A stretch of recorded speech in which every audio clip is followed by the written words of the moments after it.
La 4e édition de la caravane ouest-africaine, axée sur le thème brûlant du changement climatique en Afrique, poursuit son périple à travers différentes activités.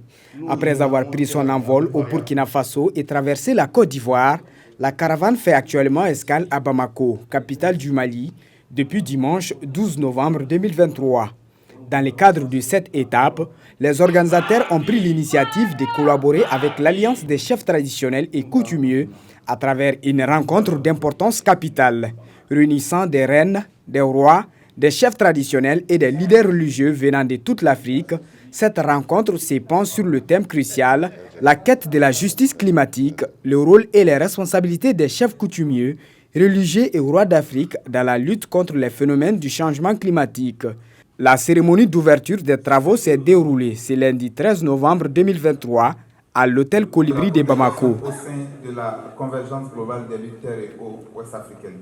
Nous nous sommes mis ensemble pour lutter, pour protéger ces trois matières. Nous ne pouvons pas les protéger sans pourtant retourner en arrière et mettre ces trois matières dans leur gouvernance d'autant du passé, qui est la gestion coutumière de ces terres, la gestion inclusive et protégée de l'eau, et garder les semences dans leur état paysan et naturel.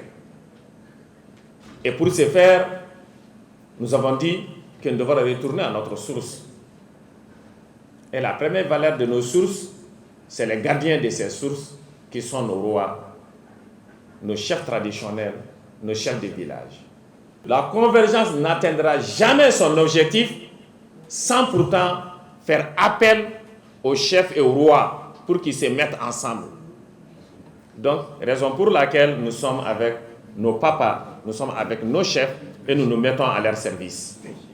Pendant 2 jours, ensemble, ils se pencheront sur des moyens de contribuer activement à la quête de la justice climatique, tout en assumant pleinement leur rôle et responsabilités en tant que gardiens des traditions au sein de leur communauté. Et le roi, quand il n'a pas sa communauté, il est quoi? Il n'est rien. Nous sommes derrière nos communautés. La CGLTOA travaille pour nos communautés. Donc nous sommes obligés de partir avec cette structure. Et cette structure nous a beaucoup aidés. Et vraiment, on profite de cette occasion, monsieur le porte-parole de la CGLTE, pour vous remercier très sincèrement pour toutes les activités, pour tout l'accompagnement que vous avez fait à l'endroit de la chefferie traditionnelle. L'Afrique est de nos jours dominée par une population dont chacune se réclame d'une religion. Ainsi, il ressort que les chefs religieux peuvent être des appuis considérables au comportement des citoyens. Des rois chefs traditionnels de Côte d'Ivoire. Par ma voix, la voix des évêques, qui veulent vous dire que nous assumons une mission commune. L'Église a toujours travaillé à la libération des personnes et des peuples opprimés.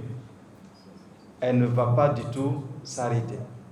Parce que l'option préférentielle pour les pauvres, pour les petits, les opprimés, eh bien, est de toujours. Elle remonte à Jésus lui-même. Et si nous voulons être fidèles à Jésus-Christ, eh bien, nous devons poursuivre cette mission. Et nous ne la poursuivrons pas seuls, mais nous la poursuivrons avec vous. Outre cet atelier, les rois, reines, chefs coutumiers et religieux de l'Afrique participeront à la COP des communautés pour soutenir les actions de la caravane et des communautés du Mandé pour la justice climatique en Afrique et dans le monde.